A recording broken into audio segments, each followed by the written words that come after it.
வணக்கம். உங்கள் அனைவருக்கும் சகல ஐஸ்வர்யம் உண்டாகட்டும். இன்றைக்கி இந்த வீடியோவில் நீங்கள் எதை பற்றி தெரிஞ்சுக்க போகிறீங்கன்னா, பணம் வற்றாத செல்வம்.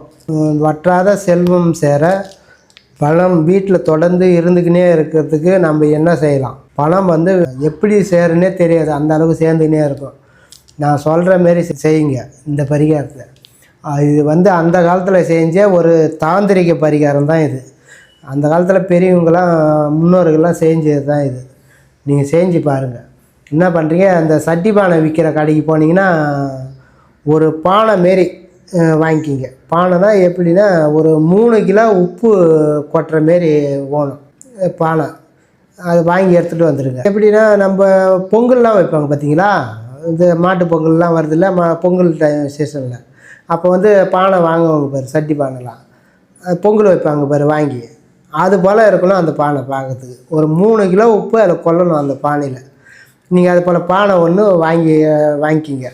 அதுலேயே அது மூடுறதுக்கு ஒரு மூடாப்பு சின்னதாக ஒரு மடக்கு மாரி வாங்கி அது மேலே மூடுற மாரி வாங்கிக்கிங்க. அது என்ன பண்ணுறீங்க, தண்ணியில் நல்லா அந்த மடக்கையும் அந்த பானையும் நல்லா கழுவிடுங்க. கழுவி நேரில் காய வச்சுருங்க, காயட்டும். அதுக்கப்புறம் என்ன பண்ணுறீங்க, ஒரு 3 கிலோ கல் உப்பு வேணும்.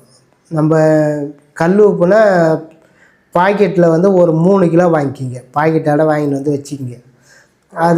அதை வச்சுட்டு அதுக்கப்புறம் போயிட்டு நாட்டு மருந்து கடையில் போய் கொட்டைப்பாக்குன்னு கேட்டு வாங்கிக்கிங்க. அதில் பின்னமாக இல்லாத ஒரு நெல்லை பாக்கை ஒரு 9 பாக்கு வாங்கி எடுத்துக்கோங்க. அதுக்கப்புறம் என்ன பண்ணுறீங்க, அது வாங்கி எடுத்து அந்த பாக்கை வச்சுட்டு அடுத்தது நீங்கள் ஒரு 10 ரூபா காயின் ஒரு 9 காயின் வேணும். இல்லை 10 ரூபா காயினா ஒரு 5 ரூபா காயினாக இருந்தாலும் பரவாயில்ல. நீங்கள் அது போல் வாங்கி எடுத்து வச்சுக்கிங்க. அடுத்தது என்ன பண்ணுறீங்க, வெள்ளி காயின். நம்ம நகை கடையில் போய்ட்டு வெள்ளி காயின் 1 கிராமில் காயின் கேட்டிங்கன்னா கொடுப்பாங்க. அப்படியே பார்க்குறது ஒரு லேம்பாக இருக்கும், அது தக்கையாக இருக்கும். 1 கிராமில் காயின் இருக்கும், கேட்டு பாருங்கள், கொடுப்பாங்க. அந்த வாயின் என்ன பண்ணுறீங்க, வச்சுருங்க. அதுக்கப்புறம் என்ன பண்ணுறீங்க, ஒரே ஒரு சும்மா சின்ன தங்கம், குட்டி தங்கம், நம்ம நகை மூக்குத்தியோட திருகாணி இல்லை உடஞ்சி போன கம்பல் எதாவது நம்ம வீட்டில் இருக்கும் இல்லையா, அதில் எதாவது ஒரு திருகாணி இருக்குது. ஆனால் இப்போ நம்மளுக்கு தேவை பவுனு தான் நம்மளுக்கு வேணும். இந்த கொட்டைப்பாக்கு, வெள்ளி காயின், 10 ரூபா காயின், இல்லை 5 ரூபா காயின். இது அந்த 5 ரூபா காயின் இருந்தாலும் பரவாயில்ல, இல்லை 10 ரூபா காயின் இருந்தாலும் பரவாயில்ல. இதில் 9, கொட்டைப்பாக்கு 9. அடுத்தது வெள்ளி காயின் 1. இந்த 1 கிராம் அளவுக்கு வாங்கி எடுத்துங்க, வச்சுருங்க. இந்த தங்கம் சொன்னேன் இல்லையா, கொட்டி தங்கம், அந்த தங்கம். அதுக்கப்புறம் என்ன பண்ணுறீங்க, ஒரு மஞ்சள் கலர் துணி, இதெல்லாம் வச்சு ஒரு மூட்டையாக கட்டணும். அதுக்கு போல் ஒரு மஞ்சள் கலர் துணி, இல்லை ஒரு சிவப்பு கலர் துணி, எது இருந்தாலும் பரவாயில்ல. நீங்கள் என்ன பண்ணுறீங்க, ஃபஸ்ட்டு இந்த காயின் இந்த காசு சொன்னேன் இல்லையா, 10 ரூபா காயினா, இது என்ன பண்ணுறீங்க, தண்ணியில் நல்லா அலம்பிடுங்க. ஏன்னா இது நம்ம இதுக்கப்புறம் இதை நம்ம எடுக்க போகிறது கிடையாது. தண்ணியில் அலம்பி நல்லா துடைச்சிருங்க. துடைச்சிட்டு இந்த தங்கத்தையும் தண்ணியில் அலம்பிடுங்க. அந்த வெள்ளி காயினை தண்ணியில் அலம்பிட்டு என்ன பண்ணுறீங்க, கொட்டைப்பாக்கு மட்டும் அலம்பக்கூடாது. கொட்டைப்பாக்கு எடுத்து பூஜை ரூமில் வச்சு கொஞ்ச நாளைக்கு ஒரு நாள் 2 நாள் இருக்கணும். பூஜை ரூம்லேயே வைங்க. முன்னாடியே வாங்கிட்டு கொட்டைப்பாக்கு வச்சுருங்க. இந்த காயின், இந்த தங்கம், இந்த வெள்ளி காயின்லாம் அலம்பி வச்சுருங்க. வச்சுட்டு என்ன பண்ணுறீங்க, அந்த துணியை விரித்து போட்டு அந்த கொட்டைப்பாக்கு பூஜை ரூமில் வச்சுக்கிறீங்க இல்லையா, அதை எடுத்துன்னு என்ன பண்ணுறீங்க, முதல்ல அந்த துணியில் வைக்கணும் கொட்டைப்பாக்கை.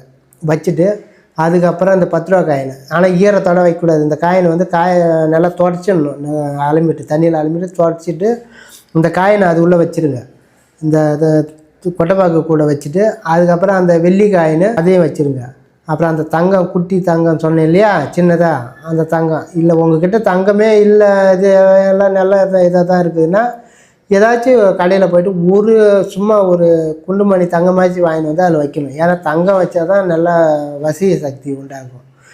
இது என்ன பண்ணுறீங்க, இந்த தங்கத்தை எல்லாத்தையும் வச்சு ஒரு மூட்டையாக நல்லா டைட்டாக கட்டிவிடுங்க துணியில். அப்படியே நூலை போட்டு சுற்றிட்டு அப்படியே என்ன பண்ணுறீங்க, நல்லா வேண்டிங்க. உங்களுக்கு இஷ்ட தெய்வம் எந்த சாமியாக இருந்தாலும் வேண்டி என்ன பண்ணுறீங்க, அந்த மண் பானைக்குள்ளே வச்சுருங்க. வச்சுட்டு அப்படியே என்ன பண்ணுறீங்க, அந்த வாங்கின்னு வந்தீங்களா உப்பு, அந்த கல் உப்பு என்ன பண்ணுறீங்க, பிரித்து அது உள்ளே கொட்டுங்க.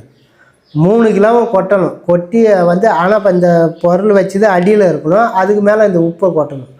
கொட்டி என்ன பண்ணுறீங்க, அப்படியே எடுத்துன்னு போயிட்டு உங்கள் சமையல் பண்ணுறீங்களே கிச்சனு, அந்த கிச்சனுக்கு மேலே வந்து வச்சுருங்க. வைக்கிறது நம்ம கையில் இப்படி எட்டி எடுக்கிற அளவுக்கு ரொம்ப உயரத்தில் வைக்கக்கூடாது, இல்லை கீழே வைக்கக்கூடாது, அடுப்பும் கீழே வைக்கக்கூடாது. இந்த மட்டத்தில் நம்ம நின்னோம்னா நம்ம மட்டத்தில் இருக்கணும். அந்த அளவுக்கு ஸ்லாப் இருந்துன்னா அதில் வச்சுருங்க. நீங்கள் அதுக்கப்புறம் அதை எடுத்து நீங்கள் குழம்புக்கும் யூஸ் பண்ணிக்கலாம். நீங்கள் அந்த உப்பை எடுத்து குழம்புக்கும் போட்டுக்கலாம், சாப்பாட்டுக்கு எல்லாத்துக்குமே யூஸ் பண்ணிக்கலாம். இல்லை நீங்கள் எந்த விஷயத்துக்கு வேணாலும் எடுத்துக்கலாம். ஆனால் அதில் வந்து உப்பு இருந்துக்கினே இருக்கணும். அது ஆவ வாயில் வந்து கொட்டிக்கினே இருக்கணும். அந்த அளவுக்கு வந்து நீங்கள் அந்த பானையை வந்து உப்பு குறையாத பார்த்துக்கணும். அப்படி உங்களுக்கு பானை வச்சுருக்கிறதுக்கு ஒரு மாதிரியா அது உப்பு ஈரத்தன்மையாகவே கசின்னு நீங்கள் நினைப்பீங்க, ஈரம் பிடிச்சின்னு ஈரமாகவே ஒரு மாதிரி அந்த தண்ணி மாரி ஒரு பானையிலேருந்து கசிகிற மாரி தெரியும் உங்களுக்கு நாளாக. நீங்கள் அது போல் உங்களுக்கு இதாக இருந்ததுன்னா இந்த பீங்காஞ்சாடி கடையில் விற்கும். ஜாடி அந்த போல் ஜாடி இந்த 3 கிலோ உப்பு கொட்டுற அளவு கூட வாங்கிட்டு வந்து வச்சு நீங்கள் யூஸ் பண்ணிக்கலாம். ஏன்னா அது வந்து அந்த ஈரத்தன்மையெல்லாம் வெளியே கூடாது, உள்ளே வச்சுக்கும். இன்னொன்று மண்பானையில் செய்கிறது தான் ரொம்ப சிறப்பு, நல்லா பவராக வேலை செய்யும். இது செஞ்சிங்கன்னா உங்களுக்கு வந்து வற்றாத செல்வம், பணம் காசு, நல்ல ஒரு பணம் இல்லைன்னு சொல்லாத அளவுக்கு நம்மளுக்கு ஏதாச்சும் ஒரு வழியில் பணம் வந்துக்கினே இருக்கும். நீங்கள் இது போல் செஞ்சிங்கன்னா உங்களுக்கு வந்து ரொம்ப கஷ்டத்தில் இருந்தால் கூட அந்த கஷ்டத்தெல்லாம் உங்களுக்கு நீங்கி பணம் காசு சேரும், நல்ல ஒரு மாற்றத்தை உண்டாக்கி கொடுக்கும். நீங்கள் இது போல் செஞ்சு உங்களோட வாழ்க்கையில் வளம் பெற்று நலம் பெறுங்க. நன்றி, வணக்கம். வெற்றிவேல் குருஜி அருள்வாக்கு யூடியூப் சேனலை லைக் பண்ணுங்கள், ஷேர் பண்ணுங்கள், கமெண்ட் பண்ணுங்கள். கீழே உள்ள பெல் பட்டனை கிளிக் பண்ணுங்கள். இந்த சேனலை மறக்காமல் சப்ஸ்கிரைப் பண்ணுங்கள். முகவரி: கடலூர் பாண்டி மெயின் ரோடு, சின்ன கங்கனாங்குப்பம், ஸ்ரீ மாரியம்மன் கோவில் தெரு, கடலூர் 2. தொடர்புக்கு 994323205009 8940355468.